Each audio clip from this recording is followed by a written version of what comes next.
Bonjour, je vous retrouve aujourd'hui pour mon podcast Tricot dans lequel je vais vous présenter les ouvrages que j'ai terminés, mes projets en cours et, et c'est tout. C'est déjà pas mal.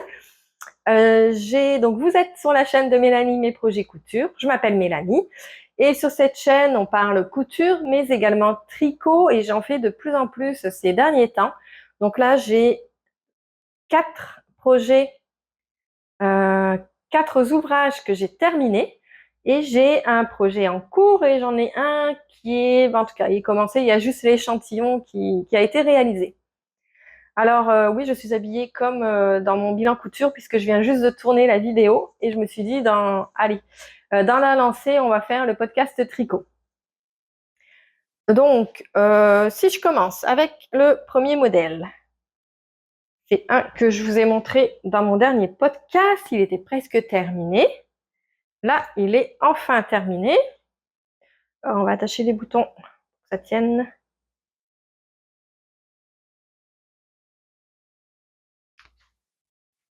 Donc, c'est la blouse maude. Ah, on voit-tu bien? La blouse maude, si je recule, de Fable Knitwear. Donc, quand je vous l'avais montré, il manquait une manche. Ben, il manquait, j'étais rendue là. Alors, ça s'est tricoté quand même assez vite, hein. J'ai terminé ça cette semaine. Alors, si je prends mes petites notes, donc c'est un patron que vous pouvez trouver sur Ravelry. Il coûte 6,64 € ou 9,77 $ en dollars canadiens. C'est un patron qui est prévu pour être tricoté avec 2 fils de mohair et soie tenus ensemble et des aiguilles 3 mm et 3,5 mm. Donc c'est 3,5 mm pour le corps et 3 mm pour même pas les côtes. 3 mm c'est juste pour les petites bandes ici qui resserrent au niveau des manches. Donc, le patron se tricote du haut vers le bas. On commence avec des côtes. On réalise dans le dos une petite patte de boutonnage. Donc là, j'ai mis mes petits boutons. Alors, ça se tient plus ou moins bien. Ce sont des boutons qui sont en plastique. J'avais acheté ça sur Temu. Donc ici, ça s'ouvre. Il faut que ça s'ouvre, sinon la tête, elle passe pas. Ensuite, on réalise la dentelle. On a des augmentations en même temps. On réalise ici des augmentations, puis on tricote jusqu'à avoir la bonne longueur d'épaule. Donc, c'est tout expliqué dans le patron. Alors, le patron est en anglais seulement. Donc, c'est tout expliqué dans le patron, comment faire pour l'ajuster à notre morphologie, en fait. Donc, pour ma part, j'ai rallongé parce que sinon, ça s'arrêtait genre ici. Voilà. Donc, c'était beaucoup trop court. Je voulais pas avoir une épaule qui fonce ici. Je voulais que ça arrive vraiment à la pointe de mon épaule. Euh, donc, le patron, ça, je vous en ai déjà parlé, il est expliqué par paragraphe. Alors, en fait, faut pas lire le premier paragraphe puis commencer à tricoter. Parce que dans le deuxième paragraphe, vous avez des étapes à réaliser en même temps. Et dans le troisième paragraphe, vous avez d'autres étapes à réaliser encore en même temps. Donc, moi, j'étais partie et j'avais commencé la dentelle. Et je me suis rendu compte que j'avais oublié la troisième étape. C'est ça? Non, même pas. J'étais rendue au niveau de la dentelle, mais j'avais pas commencé la dentelle. Donc, ce sont des patrons qu'il faut lire au complet avant de commencer. Et il faut vraiment prendre des notes, puis inscrire toutes les étapes parce qu'il y a plusieurs choses à faire en même temps. Et c'est pas expliqué du ligne à ligne, comme certains créateurs. Là, je suis habituée avec Kutova Kika. Elle, c'est du ligne à ligne. Là, c'est pas le cas. Donc, faut vraiment écrire, prendre des notes et puis écrire les étapes pour ne rien oublier. Une fois que c'est compris, après, ben, ça va tout seul. C'est quand même bien expliqué. Au niveau technique, le plus difficile, c'est ici, parce qu'on a vraiment des fronces. Donc, il y a beaucoup d'augmentations à réaliser au même endroit.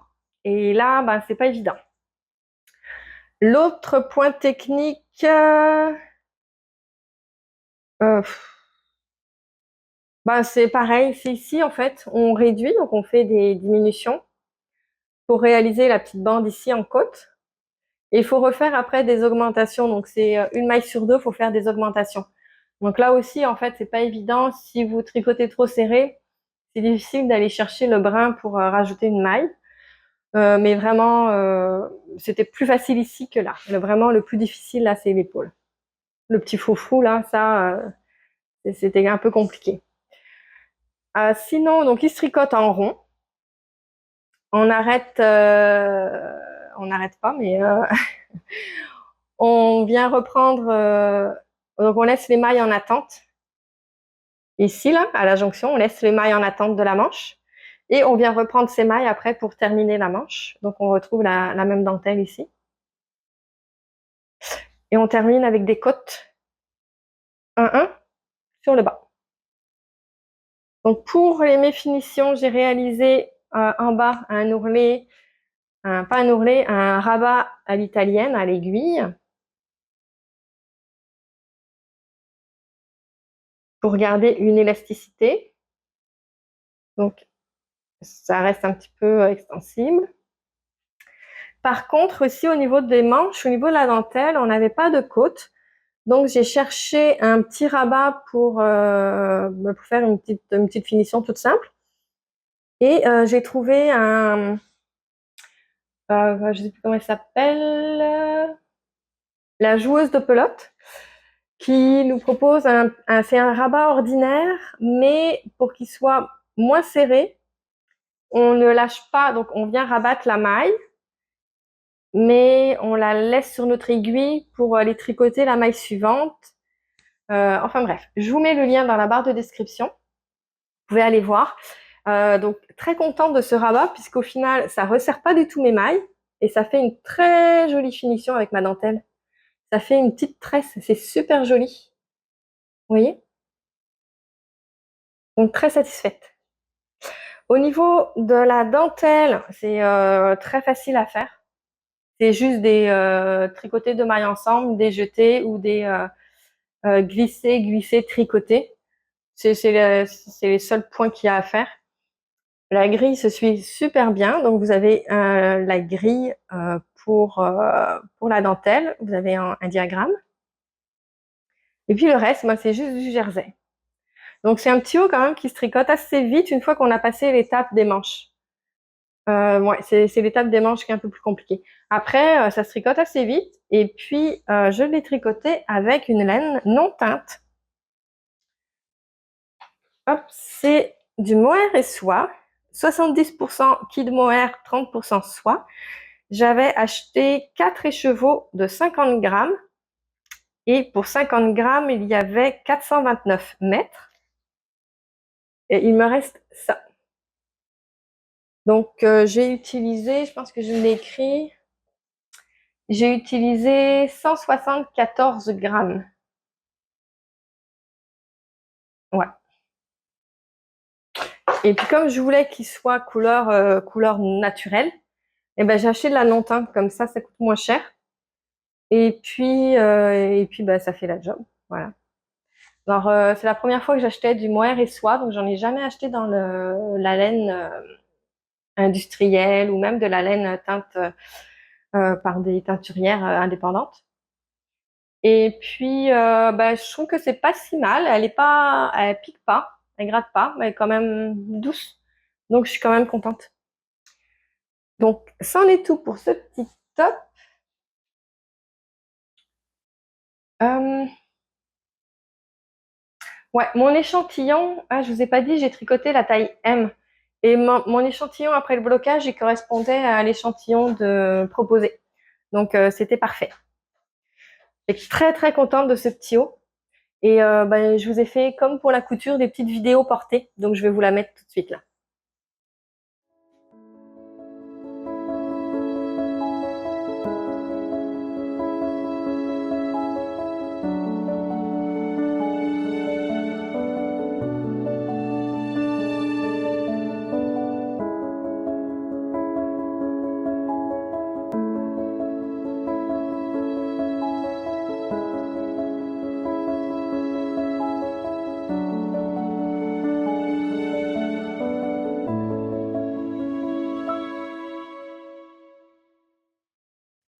Ensuite, j'ai réalisé le top Concha de Caledonia Dreaming.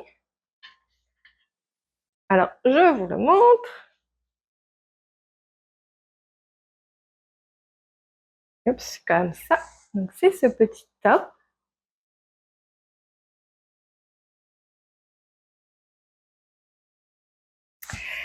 Le patron, vous pourrez le trouver au prix de 6,50 € ou 10,16 $, en dollars canadiens toujours. Il est prévu pour de la laine grosseur worsted et il se tricote avec des aiguilles 4 mm. Je voulais du coton ou du lin, puis j'avais du mal à trouver, donc je me suis finalement orientée vers la laine à teindre. J'ai acheté, j'ai pas trouvé de worsted, donc j'ai acheté de la DK. C'est un 50% mérino, 50% coton, et je l'ai teint avec mes teintures à l'acide Ashford. Je vais vous montrer ce qui me reste là. Hop. Non, de l'autre côté. Donc ça faisait, j'avais acheté 3 écheveaux de 100 grammes. Et au final, j'ai utilisé un petit peu moins de 2 écheveaux. Donc j'ai utilisé 189 grammes. Donc je les ai teints. Donc j'ai fait un mélange qui est proposé par le site, sur le site Ashford. Donc j'ai pas inventé la recette, hein. Et ça donne ce petit mauve. Alors comme il y a du bambou, les teintures à l'acide ne prennent pas sur les fibres cellulosiques. Donc ça donne une couleur plus pâle que si j'avais fait la même teinture sur du 100% mérino. En fait, c'est la couleur que je voulais, donc ça tombait bien. La laine est super douce, elle était super agréable à tricoter. Le modèle, il est assez simple à tricoter, donc il se tricote du bas vers le haut. On commence en bas avec une bordure au point mousse. Et ensuite, on fait ce petit motif, voilà, sur tout le corps. Donc moi, j'ai teint mes 3 écheveaux. Finalement, j'en ai utilisé juste 2, mais bon, c'est pas grave. Et comme j'avais pas de casserole assez grande pour faire ma teinture, j'avais fait 2 bains séparés. Donc pour être sûr qu'il n'y ait pas de démarcation, j'ai changé d'écheveau régulièrement. Et donc à chaque début de tour, c'est où donc? Ici, là. On le voit un petit peu là. Non. C'est là où je changeais mes écheveaux. Alors au début, c'était catastrophique. Ça paraît peut-être un peu plus, vous voyez, les mailles sont plus grosses. Et bon, après, ça allait un peu mieux. Et finalement, après le blocage, eh ben, ça paraît pas quand je le porte. Où faut vraiment le savoir, puis regarder exactement là, ok, c'est là qu'elle a changé ses écheveaux. Mais sinon, je suis plutôt contente, ça paraît pas trop. Il y a juste un petit trou ici, parce que je sais pas ce qui s'est passé. Mais bon, ça paraît pas non plus quand je le porte, hein. On fait ensuite, donc on monte. Il est où le devant là? Ah, il est comme ça. Ensuite, donc on met des mailles en attente et on vient tricoter les manches, les bretelles. Et là, il faut penser à continuer le motif. Donc là, au niveau des explications dans le patron, j'ai trouvé ça moyen. Euh, je sais pas. Par endroit, j'étais un petit peu perdue. Donc, on continue, on fait le devant, le dos et on vient joindre ici avec un grafting. Vous voyez? Voilà, c'est mes fils que j'ai coupés là. Et donc, ça paraît pas du tout. Et on fait la même chose pour l'autre bretelle. Et ensuite, on vient faire, il y a des poils de chien un peu partout. Non, c'est propre. Et ensuite, on vient faire au crochet une bordure en coquille, je pense que ça s'appelle. Donc, elle nous a préparé un tutoriel vidéo qui est, ma foi, bien expliqué. Moi qui connais pas trop le crochet, je suis très, très débutante au crochet. Donc, j'ai quand même réussi. Il y a juste un endroit. Alors, mon premier, je l'avais bien réalisé. Je pense que c'est cela. Mon premier motif, je l'avais bien réalisé. Et puis après, je sais pas trop ce qui s'est passé. Bah oui, je sais en fait. Mais je piquais mon crochet, mais pas dans le bon trou. Donc ça m'a créé des coquilles un peu biscornues jusqu'à ce que je réalise mon erreur. Et donc le reste après, ça a très bien été. Donc ça fait une très jolie bordure. Vous voyez? Alors, peut-être si j'avais un support, ça aiderait. Je vais vous montrer comme ça.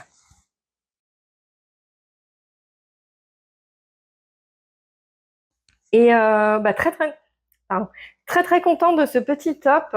Il est super doux. Donc je l'ai déjà porté. La taille est parfaite. Est-ce que je vous ai dit quelle taille j'ai réalisé? Non. J'ai réalisé la taille 2. Donc j'ai fait un échantillon que j'ai bloqué. D'ailleurs, après il a pas bougé au blocage, mon échantillon. Et puis bah, j'ai fait une petite règle de 3, puis j'ai déterminé que pour avoir mon tour de poitrine, il fallait que je fasse la taille 2. Et puis après, bah, au niveau de la hauteur, bah, j'ai tricoté jusqu'à avoir la hauteur désirée. Voilà, tout simplement. Donc, il taille super bien. Je suis super contente. Et en fait, il se tricote assez vite. Donc, très beau petit modèle. Et la couleur, bah, j'adore. Ouais, je suis très contente de ce petit haut.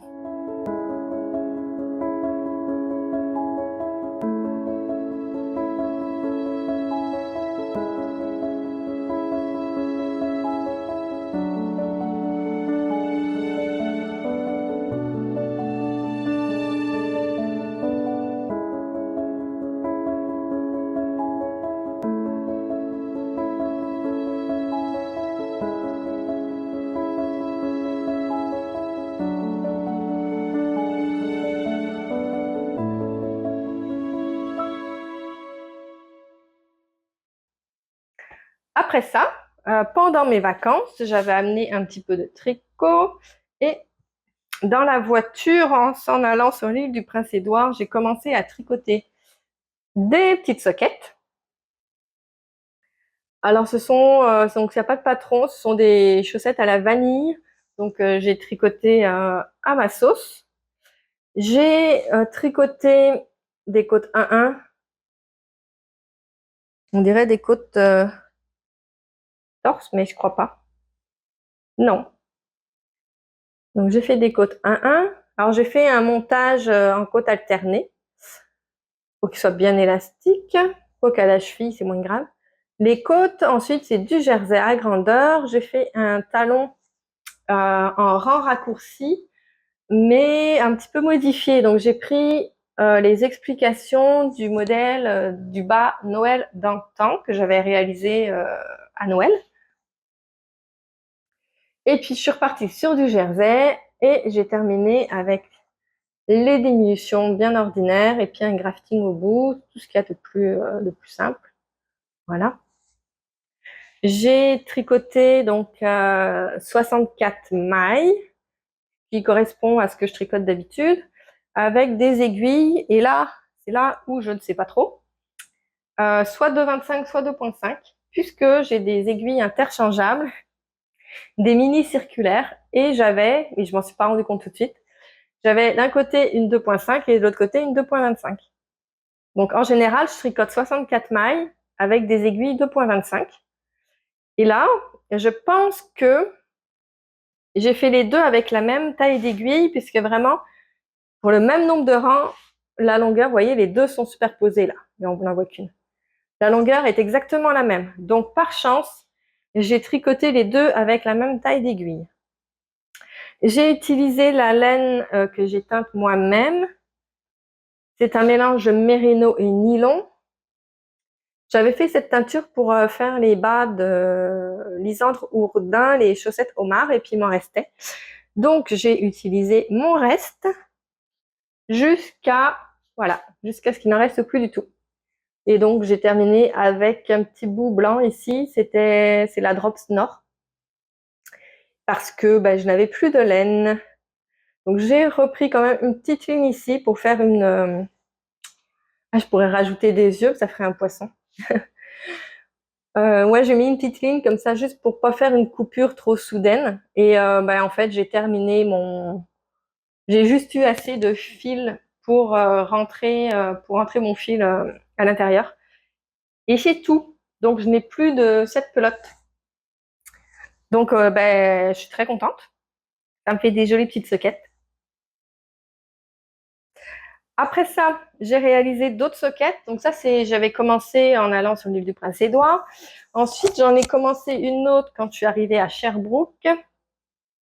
Donc ce sont les chaussettes pâquerettes. On va les mettre bien. Donc là, elles sont bloquées, hein. Lavées, bloquées, toutes. Donc ce sont les chaussettes pâquerettes donc c'est un patron gratuit qui est offert par Stéphaline Made. Donc c'est une vidéo YouTube avec le tutoriel complet. Donc je vous mets le lien juste en dessous. Donc j'ai réalisé la taille 2, donc 64 mailles également. J'ai utilisé la Drops Nord, ici. J'ai plus les étiquettes. Non, ça c'est Drops Air, Drops Air. Bon, j'ai pas les étiquettes. Je vous mettrai juste ici la composition. Donc on a ici... ouais, non, je parlais de la laine. Donc j'ai utilisé la Drops Nord. Et ici, j'ai utilisé une laine que j'ai teinte moi-même. Je vous l'avais montré dans mon podcast tricot précédent. C'est un écheveau que j'avais fait des tests de teinture et j'étais pas du tout satisfaite du résultat. Je trouvais moyen. Et puis finalement, ça rend pas mal en fait. Donc c'est un mélange si je reprends la bonne étiquette, de 70% Merino Superwash, 20% bambou et 10% nylon. C'était un écheveau de 115 grammes. Il y avait 432 mètres dedans. Ah, je l'ai là. En écheveau, je trouvais que c'était moyen. Quand je l'ai bobiné, je me suis dit, ah, peut-être. Peut-être que, ouais, ça va faire quelque chose de joli. Et finalement, ça donne ça. Donc, si je reviens à la construction, on commence par monter les mailles pour faire le petit volant ici. Je trouve dommage, le volant ici, il reste en l'air. Donc, j'ai donné un petit coup de fer à repasser, mais... Ensuite, on vient tricoter du jersey. On vient faire la petite bordure en dents de chat, moi j'appelle ça des picots. Et hop, on revient faire une autre partie en jersey. On vient ensuite assembler.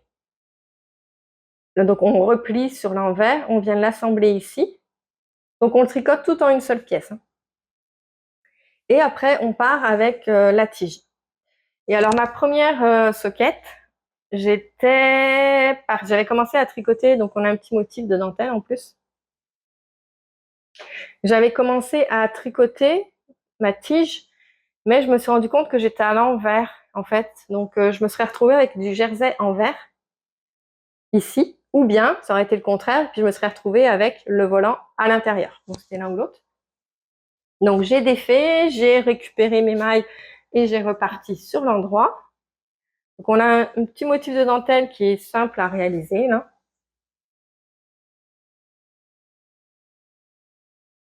On a un talon renforcé à gousset. Et j'ai décidé donc de mettre ma Drops Nord ici, couleur mes crus, sur le talon, sur la bordure et à la pointe. Et on termine pareil, une finition classique, avec un grafting au bout. Alors la laine avec le bambou, là, c'est super doux. Comparé à celle-ci est beaucoup plus douce. Donc je préfère vraiment celle qui contient du bambou. Ma deuxième, c'est la même, hein. Sauf que cette fois, j'ai pas fait l'erreur ici, je suis partie du bon côté tout de suite. Mais je pense que là, j'ai pas tricoté les deux avec la même aiguille. Je vous mets les deux côte à côte. Vous voyez, il y en a une qui est plus longue que l'autre. Donc, il y en a une que j'ai dû commencer avec la 2.25 et l'autre, j'ai dû la faire avec l'aiguille 2.5. Et en fait, j'étais rendue sur... je pense que quand je fais mon talon ici, là, des fois, je reste sur mes mini aiguilles. Donc, c'est en aller-retour. Donc, des fois, je reste sur mes mini aiguilles. Mais le retour, à chaque fois que que je tricote sur l'envers, c'est plus difficile avec des mini circulaires. Donc, des fois, je passe sur un plus grand câble. Donc, je change carrément j'ai un câble avec mes deux petites aiguilles, puis j'ai un autre câble avec deux autres aiguilles. Donc, je change. Et quand j'ai voulu récupérer mes petites circulaires, c'est là que je me suis rendu compte que j'avais pas deux aiguilles de la même grosseur sur le même câble. Donc, je sais pas finalement qu'est-ce que j'ai fait au niveau de la longueur. C'est pareil. Et puis j'ai fait le même nombre de tours. Vous voyez, la longueur là, c'est pareil, pareil. Donc, je pense il y a vraiment juste le problème au niveau de la tige ici. Ben, jusqu'au talon en fait. Après ça, je pense que le pied, je l'ai réalisé avec la même grosseur d'aiguille. Très contente de ce modèle, malgré que ils n'ont pas la même dimension. C'est pas très grave puisque c'est une hauteur cheville. C'est-à-dire, ça peut pas tomber. C'est pas comme si c'était une chaussette haute qui ferait sans s'arrêter de tomber. Là. Donc, c'est pas très grave. Très contente de ce que la laine elle rend sur mes chaussettes. Je trouve que c'est très très joli. Alors, le nom de cette couleur, donc j'ai demandé à ma nièce de lui trouver un nom et c'est Fruit du dragon. Voilà, donc c'est le nom de cette couleur que je serais incapable de reproduire. Mais bon, elle a un nom.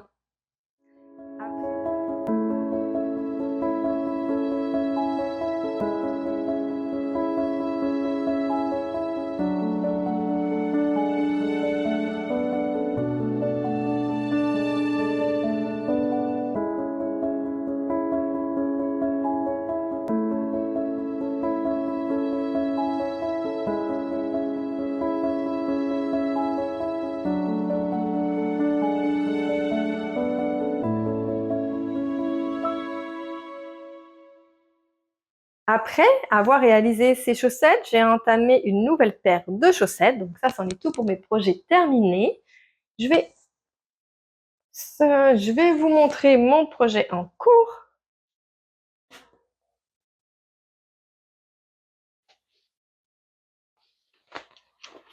Alors, c'est une paire de chaussettes qui vient de ce livre.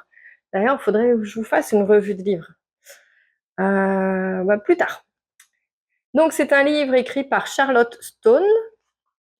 Vous pouvez retrouver également tous les modèles à l'achat individuel sur Ravelry. Et là, je réalise le modèle Automne Maïs. Donc, petite souris d'automne, qui est ce modèle-ci. Alors, je trouvais le modèle intéressant, puisque on a... Ah, non, on ne le voit pas. Bon, déjà, on a du jacquard. On a la petite dentelle sur le pied. On a des bubbles, des nopes, qu'on ne voit pas trop sur la photo, mais qui sont là, puis là, puis là, puis là. Et on a une petite bordure ici avec un petit point ajouré. Donc, j'ai terminé ma première chaussette.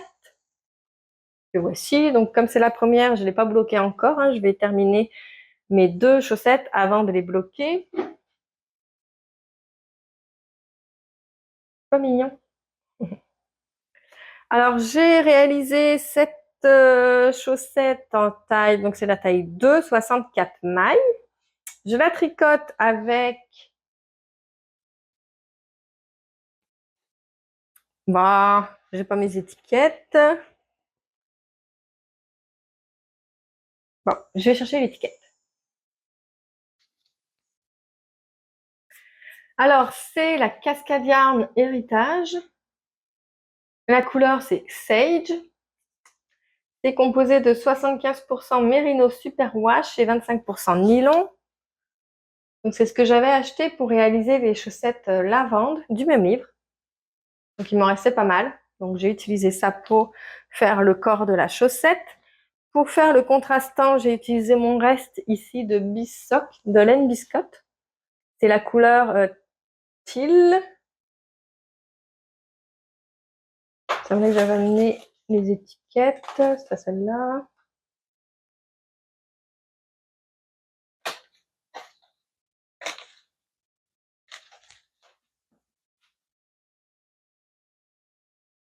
Ici. Voilà. Donc, Bis Sock. Celle-ci, c'est 85% mérino superwash, 15% nylon. Il y avait 100 grammes pour 400 mètres. Ah, puis l'autre, c'était 100 grammes. 100 grammes, 400 mètres également. Et j'ai toujours pas l'étiquette, mais le blanc ici, c'est la Drops Nord. Donc on réalise ici des côtes 1-1 semi-torse. Elle nous fait tricoter normalement, je pense, avec des aiguilles 2,5 et on passe au 2,75 pour le jacquard. Bon, pour ma part, je réalise toujours mes chaussettes en 2,25. Donc 2,25 ici. Ensuite, on a le petit motif ici, là, dont je vous parlais tantôt. Après, on fait une rangée d'augmentation, on passe au jacquard. Et ici, moi, je suis passée à des aiguilles 2,5. Ensuite, on a ici, on commence la petite dentelle pour le devant. On a un talon renforcé. C'est le talon œil de perdrix. Je crois que c'est ça le nom en français.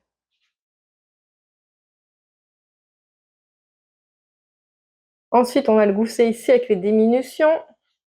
Et on continue avec le motif de dentelle jusqu'au bout. Et on termine avec les diminutions ordinaires et un grafting. Et je me suis trompée ici. Je sais pas. Il y a un des deux côtés, je me suis trompée au niveau des diminutions. Mais ça paraît pas. Je pense que j'ai pas fait. Moi, ça paraît pas. Non, ça paraît. De toute façon, ça va être dans les chaussettes, dans les souliers. C'est ça, je pense que j'ai fait deux mailles ensemble au lieu de faire un glisse-glisse tricote ou l'inverse, je sais plus trop. Donc j'ai une maille qui est pas inclinée dans le bon sens. Bon, c'est pas très grave. Donc très contente de ces chaussettes. Donc là, j'ai pas encore commencé la deuxième puisque j'ai fini celle-là ce matin. J'aime beaucoup le petit motif. Et puis les petits naupes, on les voit pas beaucoup, vous voyez, ils sont ici. Ils sont tout petits, tout discrets. En même temps, faut pas que ce soit trop gros non plus parce que si on veut mettre ça dans des souliers, des bottes d'hiver ou des souliers qui montent un peu, faut pas avoir trop de matière là. Donc très contente des couleurs que j'ai choisies. Je trouve que ça ressort bien, la petite souris ressort bien. Bon, comme j'avais terminé mes vêtements, donc là je suis sur des chaussettes, donc je fais ça le soir dans le lit. Donc j'ai voulu commencer un autre vêtement et c'est le modèle, je sais plus le nom, le Folklore Ruffle Top de Fable Knitwear. Donc, comme je vous disais là, ce petit haut là.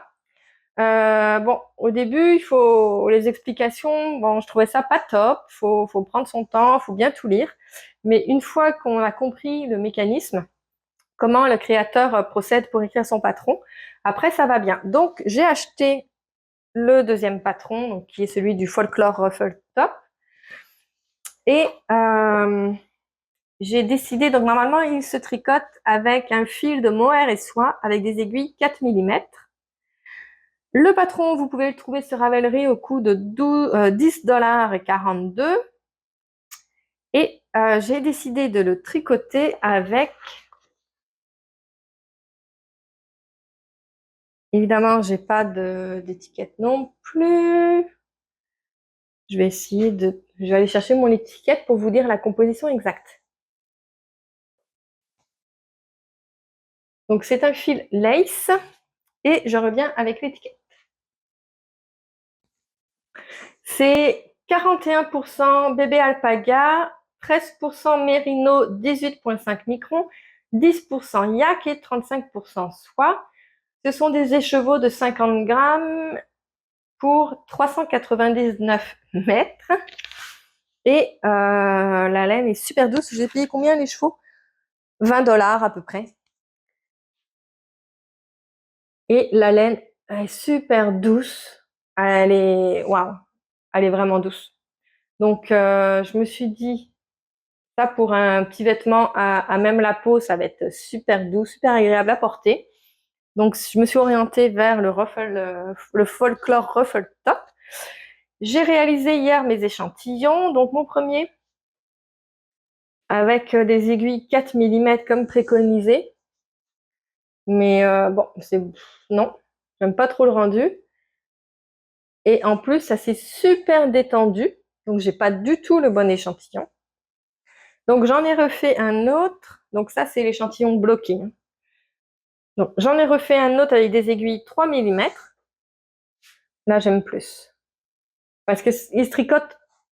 Ça pique le nez un peu. Ça pique. Il se tricote avec des aiguilles 4 mm normalement. Là, je l'ai réalisé avec des aiguilles 3 mm. Et j'aime mieux le rendu. Ah, ce que j'allais dire, c'est ça. Il se tricote avec un seul brin. Un seul fil. Donc, je voulais pas non plus avoir quelque chose de trop transparent. Au niveau de l'échantillon, on est proche, mais on n'est pas bon encore tout à fait. Donc, j'arrivais à... Ah, j'ai pris plein de notes. J'ai fait plein de calculs, plein de notes. J'arrive à 20 mailles pour 9,5 cm et l'échantillon recommandé est 20 mailles pour 10 cm. Donc, avec mes petits calculs savants de produits en croix, très très simple, j'ai décidé de faire la taille M, mais pour être sûr au niveau de la taille, parce qu'on vient on vient resserrer au niveau de la taille, pour être sûr que ce soit quand même pas trop serré puis que je puisse passer, j'ai décidé de le faire la taille L. Alors, il se tricote du bas vers le haut. Donc, je vais commencer avec la taille L. Et puis ensuite, après avoir fait justement cette fameuse partie un peu plus resserrée, il se tricote en jersey jusqu'en haut. Et il faut faire des augmentations. Au lieu de faire, je sais plus, 30 augmentations, je sais plus trop là, 30 augmentations pour avoir la taille L ici, je vais en faire un tout petit peu moins et ça va me donner la taille M au niveau du tour de poitrine. Donc je pense que je vais m'organiser comme ça. Ensuite, pour faire le fameux, ce qui s'appelle le ribbing, en fait, ce sont des petites côtes de 2, mais tricotées en mosaïque avec 2 couleurs. Donc, j'ai décidé de mettre ces 2 couleurs. Donc, celle-ci, c'est la Cascade Yarn Héritage couleur orchide. L'étiquette que j'avais tout à l'heure, c'est la même que la verte que je vous ai montrée juste avant. Et celle-ci, c'est la Bissock couleur orgasme. Donc, celle-ci, elle venait avec la petite bleue turquoise, donc c'est celle-ci. Là, j'hésite. Est-ce que je fais ça ou on a la possibilité de le faire avec une seule couleur? Et dans ce cas-là, je le ferai avec ça. Si je le fais avec une seule couleur, c'est des côtes de 2, tout simple. Si je le fais avec 2 couleurs, là, c'est un peu plus compliqué. Donc, j'hésite encore. Je ne sais pas. Et puis, même si vous me laissez un petit commentaire pour me dire ce que vous feriez, ça sera trop tard puisque j'ai envie de le commencer tout de suite. Donc, je vais prendre ma décision toute seule comme une grande. Je sais pas trop, je sais pas trop. Donc, je vais y penser. Qu'est-ce que je peux dire d'autre sur ce petit haut? On a, ici une petite bordure qui est une petite bordure ici qui va être brodée. Donc, je pense qu'avec les 2 couleurs, ça va être plus joli. Mais ouais. Ou je fais juste la bordure avec les 2 couleurs, puis le reste juste avec le mauve. Je pourrais faire ça aussi. Donc, je sais pas trop. Est-ce que j'avais d'autres choses à vous montrer? Non. Je pense que j'ai fait le tour, mais c'est déjà pas mal. Donc, ce sont mes avancées en tricot. J'ai d'autres projets de chaussettes pour l'automne. Donc, j'ai commencé à teindre de la laine pour avoir des couleurs plus ocre, rouille, brun. Et j'ai vraiment envie de me faire une petite collection de chaussettes pour l'automne. Donc, ben, c'en est tout pour cette vidéo. J'espère que ça vous a plu. Laissez-moi vos petits commentaires, ça va me faire plaisir de vous lire. Et je vous dis à la prochaine. Bye bye.